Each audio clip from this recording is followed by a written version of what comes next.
اللہم صلی علی محمد وعلی آل محمد۔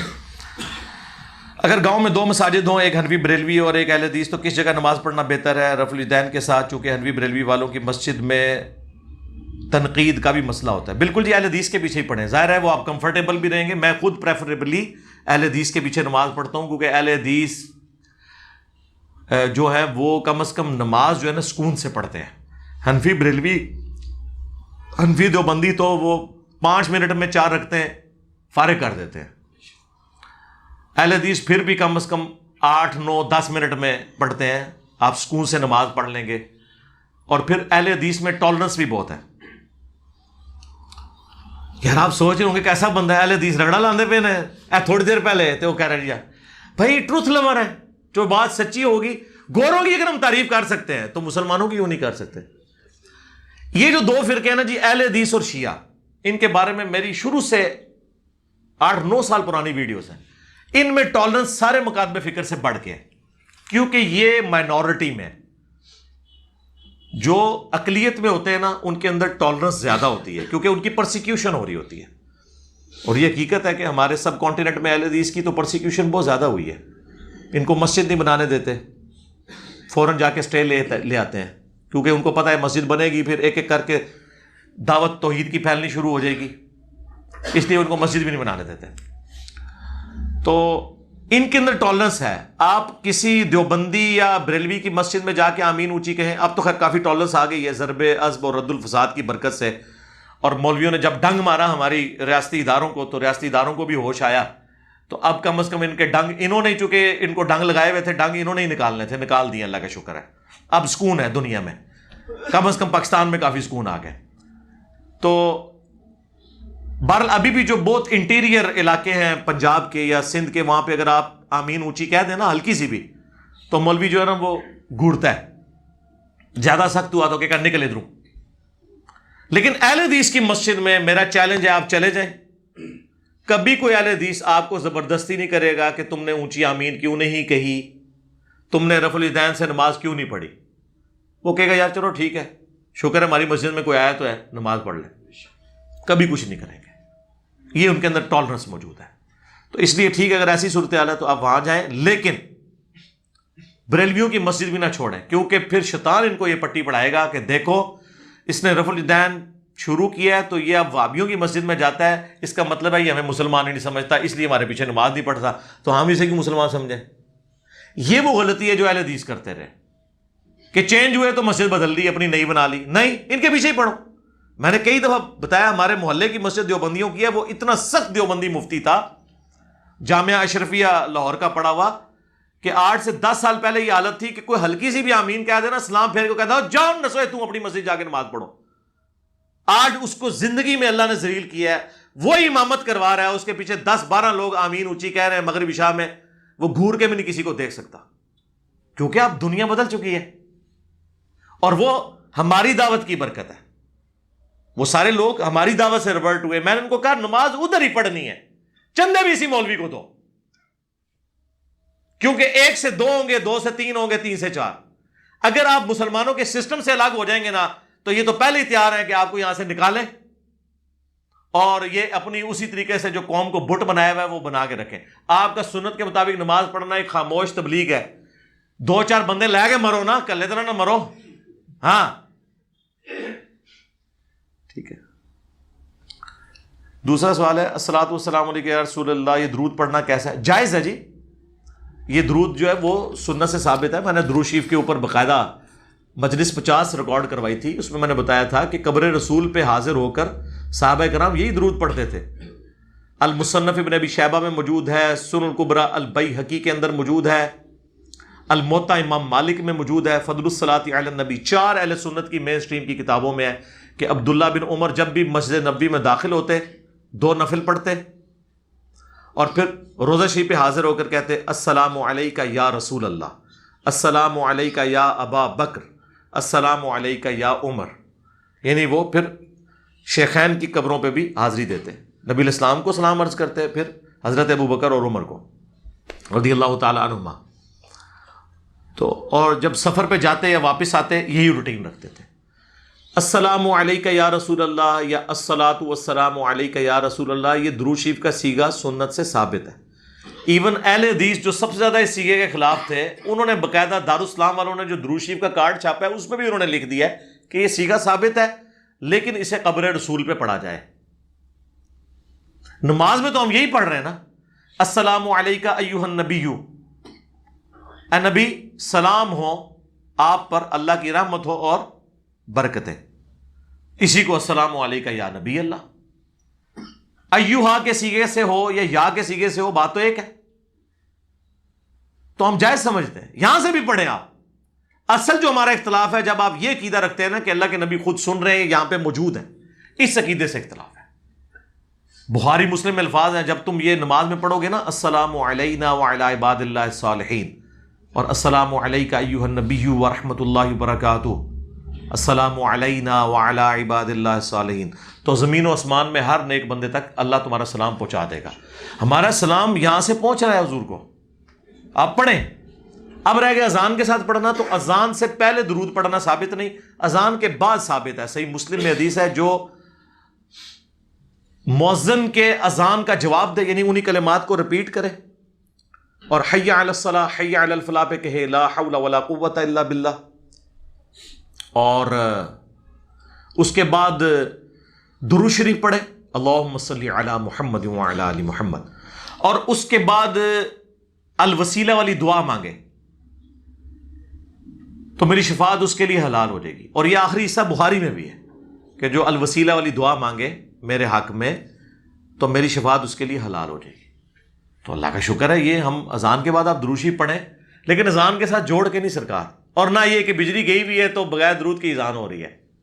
ہاں، جب بجلی گئی ہوتی ہے نا پھر خالی اذان ہوتی ہے۔ این تو خود دیکھا ہے، ہماری تو گلی میں بریلویوں کی مسجد ہے، خود کتنے سال اذان دی ہے، یہ وابیوں نے سنانے سے درود پڑھا جا رہا ہوتا ہے۔ یار درود بھی وابی ہو گئے نا، یہ وابی درود، یہ سنی درود، یہ شیعہ درود۔ اب یہ جو ہم نے یہاں پہ لگایا ہے بینر، دکھائیں جی پیچھے کیمرہ کر کے نے، اب لوگ کہہ رہے ہیں جی شیعہ درود، اور سرکار یہ تو سنی درود ہے، شیعہ تو مانتے ہی ہیں۔ یہ بخاری اور مسلم دونوں میں نبی علیہ السلام نے جب صحابہ نے پوچھا ہم آپ اور آپ کے اہل بیت پہ کیسے درود پڑھیں، تو آپ نے کہا کہو اللہم صلی علی محمد وعلی آل محمد کما صلیت علی ابراہیم آنورڈ۔ پہلا حصہ یہ اس درود شریف کا پہلا درود ابراہیمی کا حصہ ہے، اور صرف اس کے اوپر بھی حدیث ہے سنن نسائی میں انٹرنیشنل نمبر کے مطابق 1293 1293، اور ایک نمبرنگ کے مطابق 1292۔ یہ مجھے نمبر اس لیے یاد ہے، یہ 12 بھی ہے اور 92 بھی ہے، اس میں 12ویں شریف کی نسبت بھی، اور 92 نبی علیہ السلام کے وہ حروف ابجد بنتے ہیں نا، پاکستان کا کنٹری کوڈ بھی ہے 1292 اور 1293، کہ زید ابن خارجہ سے نبی علیہ السلام نے فرمایا تھا اے زید مجھ پر درود لازم کر لے، اور خصوصاً اپنی دعاؤں میں کہا کر اللہم صلی علی محمد وعلی آل محمد۔ یہ درود شریف میرا بھی وظیفہ ہے، میں بھی درود شریف انہی صیغے کے ساتھ پڑھتا ہوں الحمدللہ، یہ پرفیکٹ درود شریف ہے۔ تو سر یہ سنی درود بھی ہے، سر درود سنی شیعہ نہیں ہوتا، اور سید اکثر کہتے ہیں جی سید سنی شیعہ نہیں ہوتا۔ وہ کیوں کہہ رہے ہوتے ہیں؟ وہ اس لیے وہ کہتے ہیں کہ ہم سید ہیں، آپ امتی ہیں، تو جب آپ امتی ہیں تو ہم نے پوری امت کو آن کرنا ہے۔ یہ آگے بریکٹ میں ہے کہ پوری امت سے خمس بھی لینا ہے، ٹھیک ہے، اور عزت بھی اویل کرنی ہے۔ تو وہ جیسے جو سید ہے نا، یہ سنی اور شیعہ نہیں ہوتا نا، درود بھی سنی اور شیعہ نہیں ہوتا، درود بھی مسلم ہوتا ہے الحمدللہ۔ میرا سوال ہے کہ جب نماز پڑھ رہا ہوتا ہوں تو میری امی آگے ہوتی ہیں، میری عمر 12 سال ہے، ان کے پیچھے نماز ہو جائے گی لیکن نماز اپنی اپنی پڑھتے ہیں۔ اچھا ٹھیک ہے، وہ ویسے پڑھ رہی ہیں، ٹھیک ہے۔ وہ مسلم شریف میں ایک حدیث ہے کہ 3 چیزیں نماز کو قطع کر دیتی ہیں، عورت اور گدھا اور جو ہے ایک شاید تیسرا کتا ہے۔ تو حضرت عائشہ نے اس بات کا بڑا برا مانا کہ بھئی تم نے ہم عورتوں کو مطلب اس کے ساتھ ذکر کر دیا۔ انہوں نے کہا جی حدیث ہے۔ تو اماں عائشہ نے کہا تم حدیث سنا رہے ہو، تم بخاری مسلم دونوں میں، اور امام مسلم یہ اماں عائشہ والا فتویٰ بعد میں لے کے آئے ہیں، یہ بتانے کے لیے کہ اس حدیث کا یہ مطلب نہیں تھا، اور یہ حدیث منسوخ ہے اگر کوئی مطلب بھی لے گا۔ مطلب اس لیے نہیں تھا مطلب اس کا یہ تھا کہ ان تین چیزوں کی وجہ سے کوئی شخص نماز میں کسی اور طرف متوجہ ہو سکتا ہے. مطلب عورت سامنے سے گزرے تو غیر محرم عورت، یہاں تو مولویوں کا یہ حال ہے کہ آپ برقعے والی عورت بھی اپنے ساتھ لے کے اپنی بیوی بیٹھے ہو نا، وہ اللہ کے فضل سے اسے بھی بغیر اس کے دیکھے نہیں گزرنے دیتے. تو ظاہر ہے نماز کے دوران اگر عورتیں سامنے سے گزریں گی تو لوگ تو متوجہ ہوں گے نا، تو نماز کو یعنی ایک ڈسٹرب کرنے والی چیز، اس میں عورت کا قصور نہیں ہے. ہاں یہ ذہن میں رکھیے گا، اس مرد کا ہے نا. صحیح مسلم میں حدیث ہے، مجھے میرے رب نے حکم دیا ہے کہ اچانک میری نگاہ اٹھے تو میں اسے فوراً ہٹا لوں. اسی پہ کہا جاتا ہے پہلی نگاہ معاف ہے، یعنی پہلی نگاہ میں چھوڑ کے نہیں آنا، پہلی نگاہ معاف ہے. یہ پڑھی تو آپ فوراً ہٹا لیں، دیٹس آل، تو معاف ہے. تو امام مسلم اس سے آگے جا کے حدیث لے کے آئے، اور وہ حدیث بخاری میں بھی ہے. اما عائشہ کہتی ہیں کہ ان دنوں ہمارے گھروں میں چراغ نہیں ہوتے تھے اور گپ اندھیرا ہوتا تھا، حجرہ بھی تنگ تھا. اللہ کے نبی نماز پڑھتے تھے اور میں آپ کے سامنے لیٹی ہوئی ہوتی تھی. آپ تو کہہ رہے ہیں والدہ سامنے نماز پڑھ رہی ہیں، یہ اس سے بھی ورس کنڈیشن. اور نبی علیہ السلام جب سجدے میں جانے لگتے تو میرے پاؤں کو ٹو دیتے، میں اپنے پاؤں سمیٹ لیتی، اور جب آپ قیام کی طرف واپس جاتے پھر میں پاؤں سیدھے کر لیتی. اب اس حدیث سے کئی ایک رزلٹ نکلے. ایک تو یہ کہ اگر سامنے بیوی یا محرم لیٹی بھی ہو، اکثر یہاں پنجاب میں کہ سامنے خالی چرپائی بھی ہو تو نماز نہیں ہوتی، اور بندہ بھی ہوتے لیٹا ہے، کوئی مطلب کوئی جنازہ نہیں تسی پڑھنے لگے بندے تھا، نماز سے اللہ سے پڑھ رہے ہو. کوئی لیٹا ہو فوراً اٹھ جاتا، اس میں میرا جنازہ پڑھنے لگا، نہیں نماز پڑھ کے باہر ہو گیا تو میں بھی گیا. انج نہیں ہوتا جناب، ایسے سے فہم ڈلے میں. تو اس سے انہوں نے بتایا کہ نماز ہو جاتی ہے. دوسرا یہ رزلٹ نکلا کہ بیوی کو ہاتھ لگانے سے وضو نہیں ٹوٹتا. اور یہ حدیث لکھ کے امام بخاری نے امام شافعی کا رد کیا. ان کے نزدیک بیوی کو ہاتھ لگانے سے وضو ٹوٹ جاتا ہے. تو جو لوگ کہتے ہیں امام بخاری شافعی تھے، ان کے لیے بہت بڑی پھکی ہے کہ انہوں نے رد کیا. ٹھیک ہے، امام حنیفہ کا بھی رد کیا کئی جگہ پہ انہوں نے. علمی اختلاف تو کسی سے بھی ہو سکتا ہے، کیوں نہیں معاذ بھائی، کسی سے بھی ہو سکتا ہے وہ تو انہوں نے اختلاف کیا. اچھا، اور تیسرا رزلٹ یہ نکلا کہ اندھیرے میں نماز پڑھ سکتے ہیں، کیونکہ اما عائشہ کہتی ہے مجھے پتہ نہیں چلتا تھا، حضور پاؤں ٹوتے تھے تو پتہ چلتا تھا، یعنی نظر نہیں آ رہا. اگر اندھیرے میں نماز ہو سکتی ہے نا تو آنکھیں بند کر کے بھی نماز ہو سکتی ہے، بشرطے کہ ایسی جگہ ہو جہاں پہ بچھو، سانپ، کوئی مضر چیزوں کا، یا کسی ایسی مسجد میں جہاں کوئی آپ کے دوسرے فرقے والے کا حملہ کرنے کا، رفع الیدین والوں پہ خطرہ نہ ہو تو. ٹھیک ہے. تو اگلے دن ایک بھائی نے اعتراض کیا، جی علی بھائی کہتے ہیں کہ آنکھیں بند کر کے بھی نماز ہو جاتی ہے، تو کیا ہم کسی دنیا کے بادشاہ کے سامنے آنکھیں بند کر کے کھڑے ہوں گے یا کھول کے؟ دنیا کا بادشاہ اور چیز ہے. قرآن میں، بخاری مسلم میں آپ کو کئی ایک چیزیں ایسے ملیں گی جو اس طرف اشارہ کرتی ہیں کہ قیامت والے دن سب لوگ، سورہ سجدہ میں آتا ہے کہ سر جھکائے ہوئے کھڑے ہوئے ہوں گے، ان کی مجال نہیں ہوگی آنکھ اٹھا کے دیکھ سکیں. اور دوسرا، اللہ کے ساتھ تمہارا پروٹوکول ہے. دنیا کے کسی بادشاہ کے سامنے ہم کروٹ پہ لیٹ کے تو اس سے بات نہیں کریں گے، بدتمیزی سمجھے گا. لیکن تو قرآن کیا کہتا ہے؟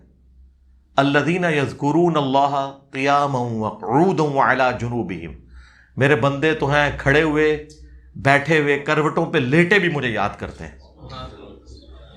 اب دنیا کے کسی بادشاہ کو آپ کروٹ پہ لیٹے ہوئے یاد کر سکتے ہیں؟ بھائی اللہ سے پروٹوکول، اللہ سے تمہارا پردہ بھی نہیں.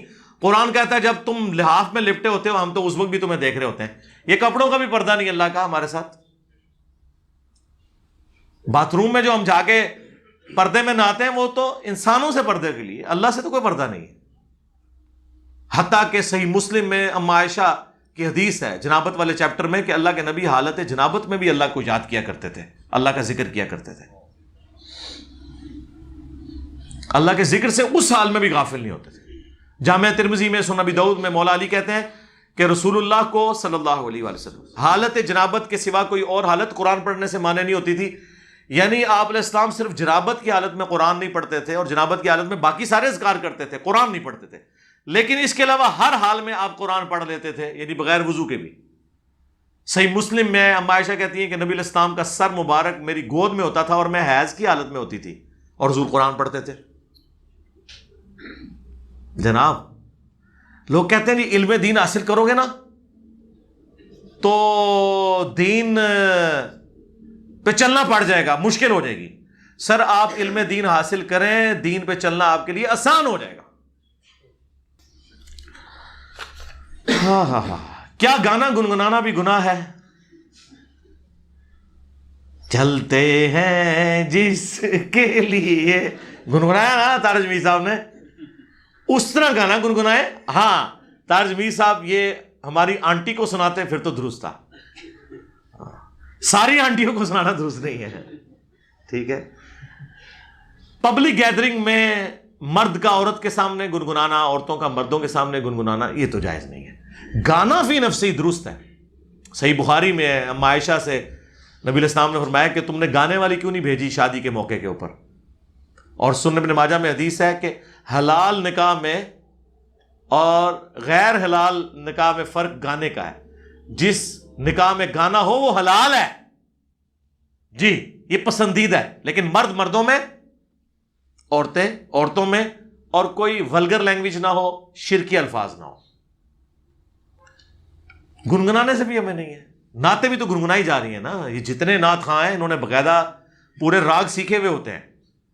میں نے نعت خوانی کے اوپر ڈیٹیل ویڈیو بھی ریکارڈ کروا دی ہے. نعت بھی تو گنگنا کے پڑھی جاتی ہے. اس سے بڑھ کے قرآن بھی ترنم کے ساتھ اللہ نے رکھا ہے، طرز لگا کے پڑھا جاتا ہے. صحیح بخاری میں حدیث ہے جو ترنم کے ساتھ قرآن نہ پڑھے وہ ہم میں سے نہیں. یہ عرب کے قاری جو طرز لگا کے قرآن پڑھ رہے ہیں وہ کس وجہ سے کہ قرآن پاک میں ایک ردم ہے، ڈیوائن میوزک موجود ہے، ایک ملکوتی غنا ہے. الرحمن علم القرآن خلق الانسان علمہ البیان. یہ تو میں ایک ماڈل کے طور پہ کہہ رہا ہوں نا. باقی بھی آپ صورتیں دیکھیں تو ان میں آپ کو ایک ربط نظر آئے گا، تو وہ اس میں کوئی حرج نہیں ہے. نعت کوئی گنگنا لے، گانا گنگنا لے، بالکل گنگنائے، لیکن وہ پھر تصور حلال ہو نا ذہن میں. یعنی خاوند اگر گنگنا رہا ہے عشق مجازی کے طور پر تو وہ اپنی بیوی کا تصور ذہن میں رکھے. ہاں، بیوی خاوند کا تصور رکھے، اور اس سے بھی بڑھ کے اللہ کا تصور رکھے. وہ نصرت فتح علی نے وہ ایک غزل پڑھی ہے نا، میری زندگی ہے تو، بڑے کلاس کی ہے، ناصر کاظمی کی وہ نظم ہے. چند ایک شعروں پہ ہوتا ہے. باقی اگر آپ شعر میں آپ تصور اگر اللہ کا لے آئے نا تو آپ کے غم غلط ہو جائیں. یہ تو آپ کے تصور کی بات ہے نا، یہ میں کوئی گانے کے فضائل نہیں بیان کر رہا. ٹھیک ہے. میں آپ کو بتانا چاہ رہا ہوں کہ کوئی چیز بھی کیٹاگوریکلی اس طرح نہیں ہے. ہمیں یہ جو ڈسکو قسم کا میوزک جو آج کل چلا ہوا ہے، یہ ناچنے کودنے والا، اور اس کے اندر اتنی بےہودگی اور یعنی ایک فوش قسم کے ایک معاملات اور وہ شرکیہ الفاظ، اس کے ساتھ ہمیں ہے. باقی تو ٹھیک ہے آپ گنگنائیں، ہمیں کوئی نہیں اس میں.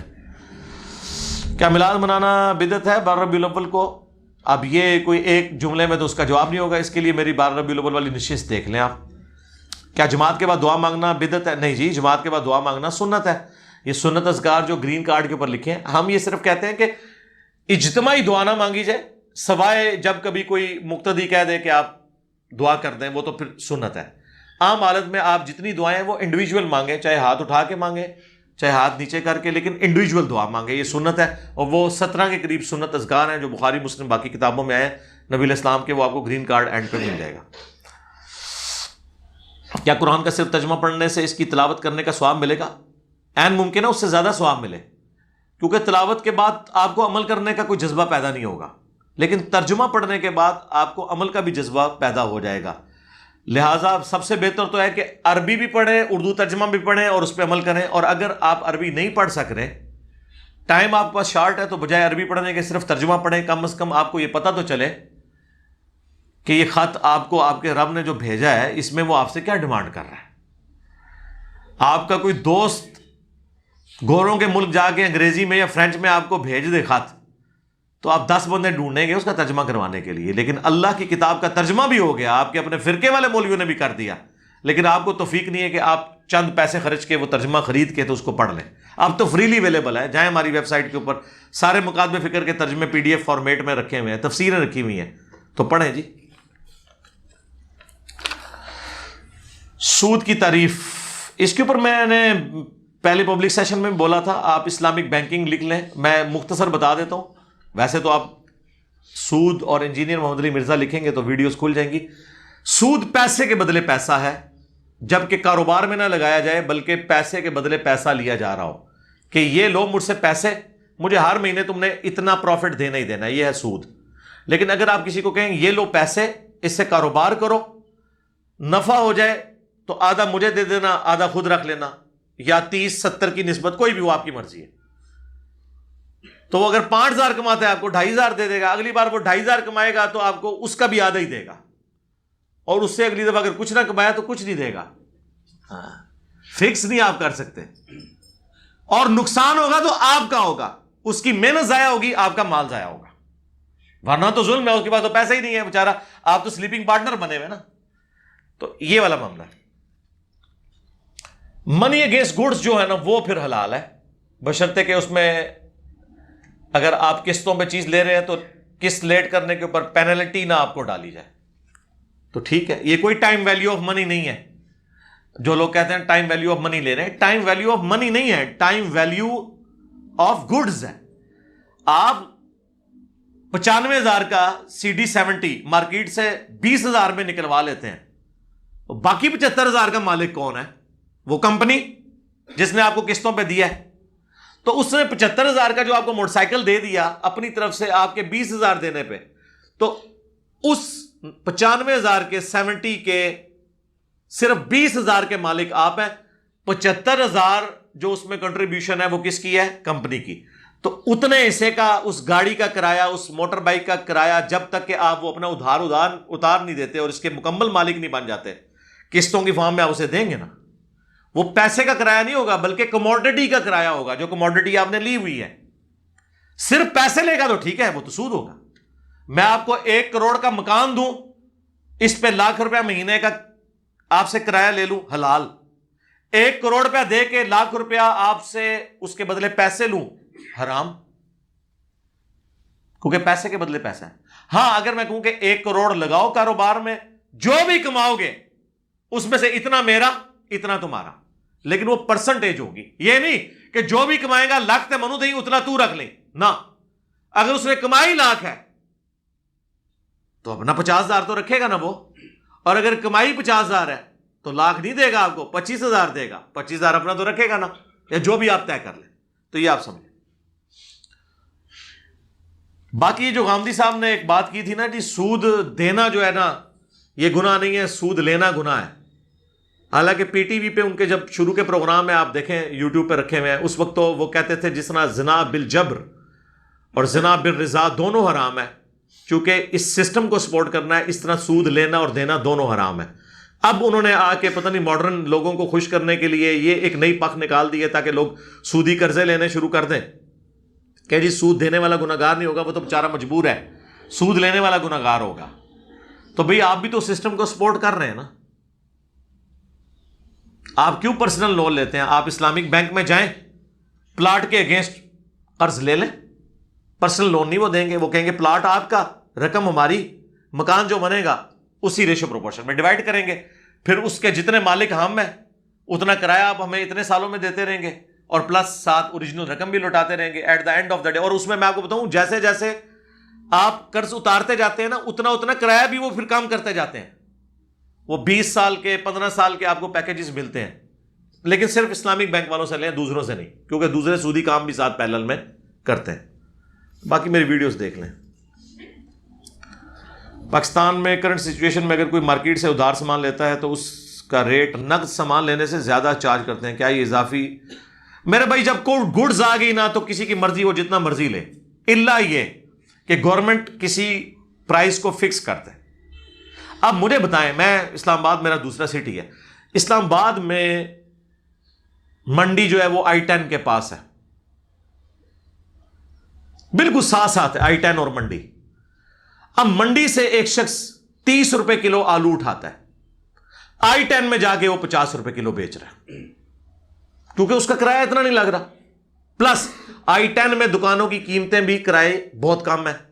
لیکن وہی بندہ اسی منڈی سے اٹھا کے جب جاتا ہے F11 میں، تو I-10 میں جس ٹھیے کا کرایہ 30,000 روپے نا، F11 میں اسی کا کرایہ 60-70 ہزار ہے، اور کرایہ بھی زیادہ لگ رہا ہے منڈی سے وہاں جانے کا. تو اب یہ تو بیوقوفی ہے نا اگر گورنمنٹ یہ کہنا شروع کر دے کہ i10 والا بھی جو ہے وہ 30 روپے والے آلو جو ہے وہ 50 روپے کلو بیچے گا اور F11 والا بھی 50 روپے بیچے گا. کیوں؟ اکثر لوگ کہتے ہیں نہیں اسلام نے کوئی منافع کی شرح رکھی ہے. جی نہیں رکھی, یہ امپاسبل ہے, نہیں رکھی جا سکتی. پھر آپ سوچیں گے اس کو پھر اس پہ چیک کیا ہوگا؟ ایک بندہ پھر آلو جو ہے وہ 1000 روپے کلو بھی بیچ سکتا ہے, تو سر بیچے, اسے کو خریدے گا ہی نہیں. وہ جب 1000 بیچ رہا ہوگا دوسرا 100 روپے بیچ رہا ہوگا, تو اس پہ چیک کیا ہوگا؟ بلیک مارکیٹنگ نہ ہو. اس کو کون انشور کرے گا؟ وہ گورنمنٹ انشور کرے گی کہ کوئی شخص پوری مارکیٹ کا آلو اٹھا کے اپنے پاس سٹور کر کے تو 1000 روپے کلو نہ بیچنا شروع کر دے. جب مارکیٹ اوپن ہوگی بیچ تو پتر تو صابن دی ٹکیا 10,000 دی بیچ, میں تک نہ کون خریدتا ہے تیرے کو, نہیں لیں گے. لیکن اگر تو کہ میں دنیا کے سارے صابن اٹھا کے 1000 روپے کی ٹکیا بیچوں گا تو یہ ہوگی بلیک مارکیٹنگ اور چور بازاری ہے. اس کو گورنمنٹ نے انشور کرنا ہے, جس طرح یہ پچھلے دنوں چینی کے ساتھ جو کچھ ہوا, مصنوعی سب کچھ کیا گیا, گندم کے ساتھ کیا جاتا ہے.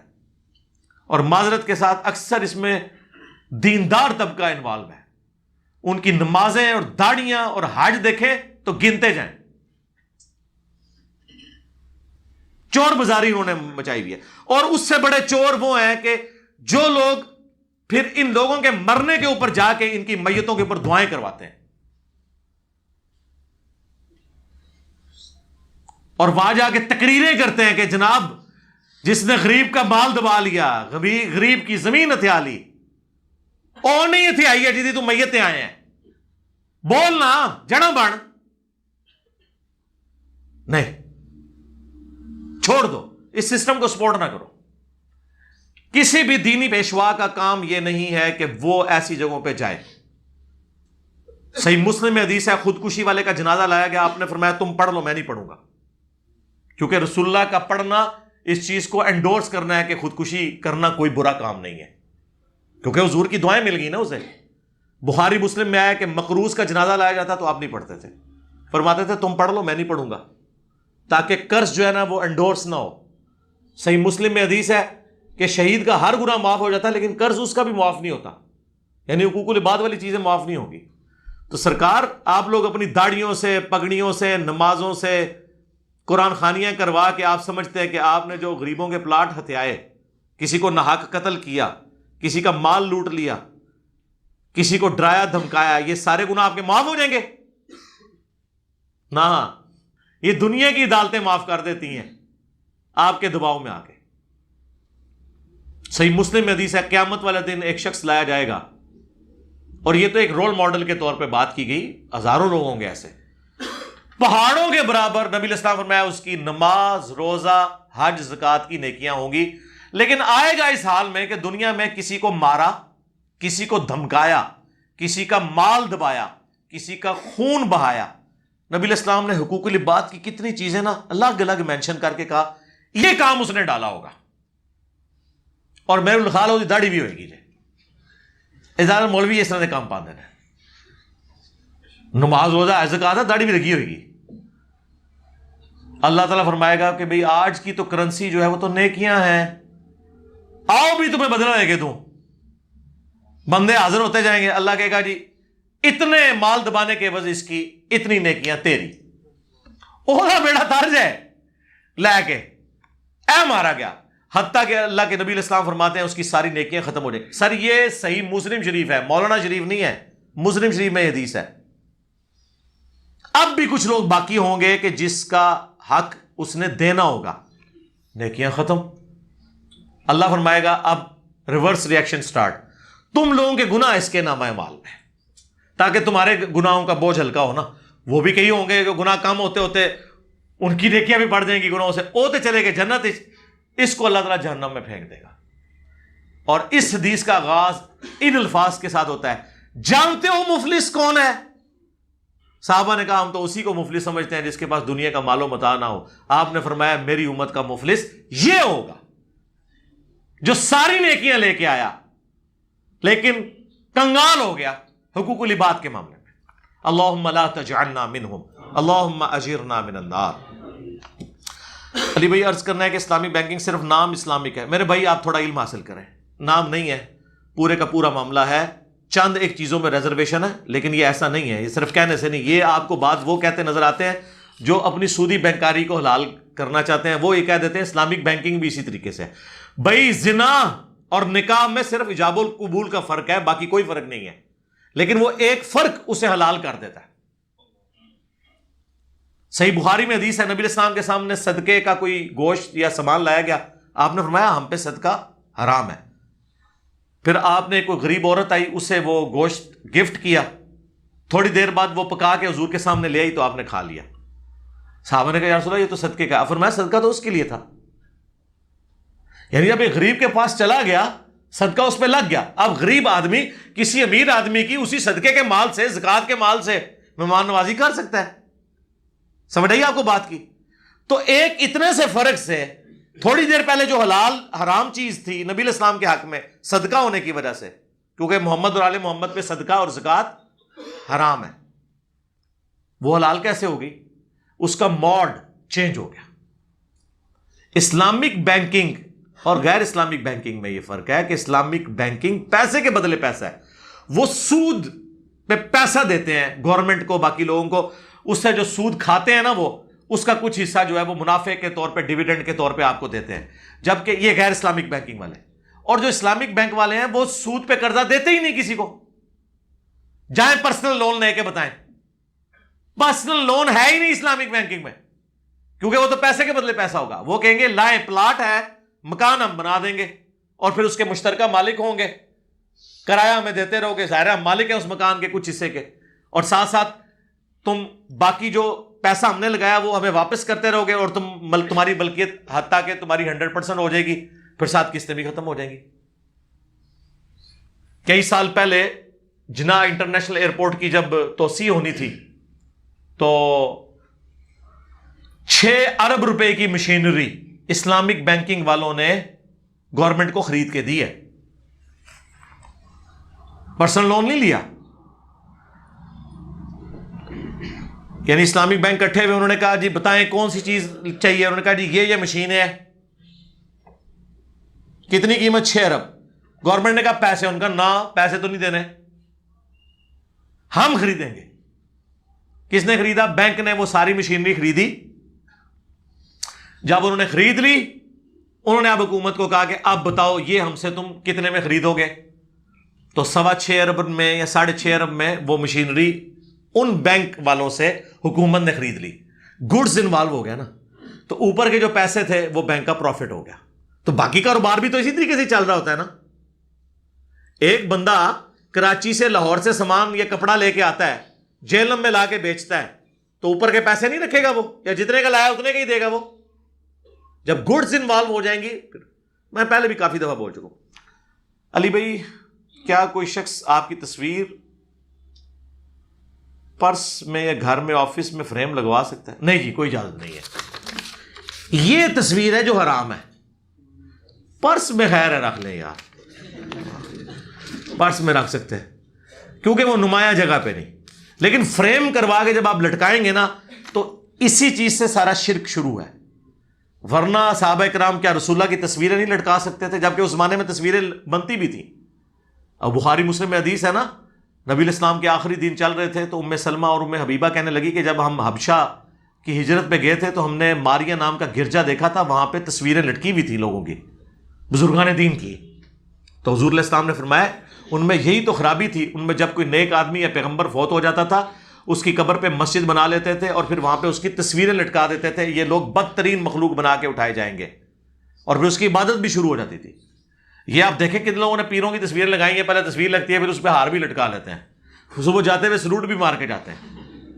ہاں، تو جو رسپیکٹ کے لیے تصویر ہے نا وہ کل بھی حرام تھی، آج بھی حرام ہے۔ یہ ویڈیو کیمرے والی تصویر کبھی بھی حرام نہیں تھی، پاویں مولوی پہلے سمجھتے سن وہ ہٹتے ہی نہیں کیمرے کو، ایک علیحدہ گل ہے۔ ہاں جی، وہ ایک بھائی نے بڑی سی بات کی تھی جی، کیمرہ پہلے حرام تھا ہے جی، اس کے بعد مباح ہوا کہ جائز ہے، پھر مستحب ہوا کہ نہیں جی بہتر ہے کیمرے ویڈیو بنائے، اور اب کیمرہ فرض ہو چکا ہے، کیمرے کے بغیر مولوی سٹارٹ ہی نہیں ہوتا، نماز پڑھتے ہوئے بھی ویڈیو بنا رہے ہوتے ہیں، دیکھ لینا۔ پوری دنیا میں مسلمانوں پر ہونے والے ظلم پر خدا کا عذاب سمجھیں یہ آزمائش ہے؟ نہیں جی، یہ مسلمانوں نے خود اپنے اوپر ظلم کیا ہوا ہے۔ صحیح مسلم میں حدیث ہے، اللہ تعالیٰ اس قرآن کی وجہ سے قوموں کو عروج دے گا، اس قرآن کی وجہ سے قوموں کو ذلیل کرے گا۔ تو مجھے بتائیں نا، اس امت نے قرآن کے ساتھ کیا کیا ہے؟ اسی کو ڈاکٹر اقبال نے صحیح مسلم کی اس حدیث کو ٹرانسلیٹ کیا تھا، وہ زمانے میں معزز تھے مسلمان ہو کر اور تم خار ہوئے تارک قرآن ہو کر۔ تو یہ خاری جو ہم کاٹ رہے ہیں نا، یہ اپنی کیتیاں اگے آئی ہیں، ٹھیک ہے نا۔ سورہ آل عمران میں کہ تم ہی غالب رہو گے اگر مؤمن ہوئے، اس پہ ڈاکٹر اسرار صاحب نے بڑا سخت جملہ بولا تھا، اگر وہ میں بولتا نا، انہوں نے کہنا تھا دیکھو جی اس نے اللہ نے جھوٹا کہتا ہے۔ تو ڈاکٹر اسرار صاحب بولا کرتے تھے یا قرآن جھوٹا ہے یا مسلمان پھر مسلمان نہیں ہے۔ تو قرآن تو جھوٹا نہیں ہے، قرآن کا وعدہ سچا ہے، مسلمان واقعی وہ مسلمان نہیں ہے۔ عرب کے بدوؤں کو اللہ نے دنیا کا امام بنایا نا اس قرآن کی برکت سے۔ تو اب یہ ذلت و خواری تو آپ کے سامنے ہے نا، یہ کوئی جذباتی باتیں نہیں، ریالٹی ہے کہ ہمارے آباء و اجداد نے سینکڑوں سال سے قرآن ترجمے سے پڑھا ہی نہیں ہوا۔ وہ ترجمہ تو 1920 میں ہوا ہے، آ کے بخاری کا ترجمہ، مسلم کا، قرآن کا بھی ہوئے 200 سال ہوئے ہیں۔ شاہ ولی اللہ دہلوی نے پہلا ترجمہ کیا فارسی میں، 1176 ہجری میں فوت ہوئے ہیں۔ تو آلموسٹ آج سے سمجھ لیں 200-250 سال پہلے۔ اس سے پہلے تو قرآن ترجمے میں نہیں تھا، تو انو عربی آندھی نہیں سی، قرآن سی عربی۔ ابھی ترجمہ ہو گئے بھی کتنے لوگ پڑھ رہے ہیں آپ کے سامنے۔ علی بھائی، زندگی کا مقصد کیسے تلاش کریں؟ دنیا کی مشکلات میں رہنا مشکل ہے، اور اگر دنیا کے لوگ آپ کو جینے نہ دیں، تنگ کریں، ظلم کریں، تو اس صورت میں کیا کریں؟ میرے بھائی صبر کریں، یہ ساروں کے ساتھ ایسا ہو رہا ہوتا ہے، آہستہ آہستہ معاملات ٹیکل ہو جاتے ہیں، نہ بھی ہوں، دنیا تو امتحان گاہ ہے نا جی۔ یہ تو آپ پتہ کیا مجھ سے پوچھ رہے ہیں کہ علی بھائی مجھے کوئی ایسا طریقہ بتا دیں کہ میں کمرہ امتحان سے اٹھ کے بھاگ جاؤں اور پاس بھی ہو جاؤں۔ نہ، یہ دنیا امتحان گاہ ہے، بھاگیں گے تب بھی فیل ہی ہوں گے۔ یہ ٹیسٹ ہے، میاں بیوی بچے ماں باپ ایک دوسرے کے لیے ٹیسٹ ہے۔ اگر خالی پیپر دینے سے پاس ہو جاتے تو ہم کہتے ہیں آپ نکل جاؤ جنگلوں میں یار، چھوڑو ان کو، لیکن فیل ہو جاؤ گے۔ پیپر دیں تو پھر بھی چانس ہے کہ کوئی رعایتی نمبر مل جائے، خالی پیپر جو دے کے نسیا ہوتا نہیں بچتا۔ تو یہ ہمارا ٹیسٹ ہے۔ کشتی نے، بحری جہاز نے سمندر پہ پانی پہ ہی چلنا ہوتا ہے، پانی کے بغیر گزارا نہیں ہے۔ بس آپ کی کوشش یہ ہونی چاہیے پانی کشتی کے اندر نہ آئے کہ اس کو ڈبو دے، لیکن چلے گی کشتی اسی پانی پہ، اسی دنیا میں ہی رہ کے آپ کو سب کچھ کرنا ہوگا۔ یہ آپ کا ٹیسٹ ہے نا میرے بھائی، ٹیسٹ کے بغیر آپ کو اربوں سال کی زندگی کیسے ملے گی؟ صحیح مسلم میں حدیث ہے، دنیا مؤمن کے لیے قید خانہ ہے اور کافر کے لیے جنت۔ کیوں قید خانہ کیسے ہے؟ یعنی جیسے ایک قیدی کی کو اپنی مرضی نہیں ہوتی نا، ایک لمیٹڈ جگہ کے اوپر وہ جتنا لمیٹڈ اسے اجازت ہوتی ہے وہ کچھ کر سکتا ہے۔ تو دنیا میں بھی آپ نے اللہ کی مرضی سے رہنا ہے، لیکن یہ اس قید خانے کے بعد ہمیشہ کی رہائی، ہمیشہ کی کامیابیاں آپ کا مقدر۔ اور صحیح مسلم میں حدیث ہے، قیامت والے دن اللہ تعالیٰ ایک ایسے شخص کو بلائے گا جس نے دنیا میں مفلسی کی، غربت کی زندگی گزاری ہوگی حلال و حرام کی تمیز کر کے۔ اللہ تعالیٰ فرمائے گا اے فرشتوں ذرا جنت کا ایک پھیرا لگواؤ نا اسے۔ فرشتے جب جنت کا ایک پھیرا لگوائیں گے، اللہ پوچھے گا ہاں کو دنیا میں تکلیف دیکھی؟ وہ کہے گا تیری عزت کی قسم میں نے دنیا میں کوئی تکلیف دیکھی نہیں۔ ایک جنت کا پھیرا پوری زندگی کو کافور کر دے گا اس کی تکلیف کو، کیونکہ اسے پتا ہے اب ہمیشہ کی زندگی ہے۔ وہ صحیح مسلم میں حدیث ہے کہ دنیا اور آخرت کی مثال ہے جیسے کوئی تم میں سے انگلی ڈبوئے سمندر میں، اس کے ساتھ جو پانی لگتا ہے یہ دنیا کی زندگی ہے، اور انفینٹ آخرت کی زندگی سمندر ہے۔ پھر اللہ تعالیٰ کہے گا، صحیح مسلم میں یہ الفاظ ہیں کہ بلاؤ نا ذرا اس نو جڑا آدھا سی ایک پھیرا ہی لگے گا، جس نے دنیا میں عیاشی کی زندگی گزاری ہوگی۔ اللہ فرمائے گا ذرا اسے ایک دوزخ کا پھیرا لگواؤ نا۔ جب وہ دوزخ کا ایک پھیرا لگائے گا، اللہ کہے گا ہاں دنیا میں کوئی خیر دیکھی تھی؟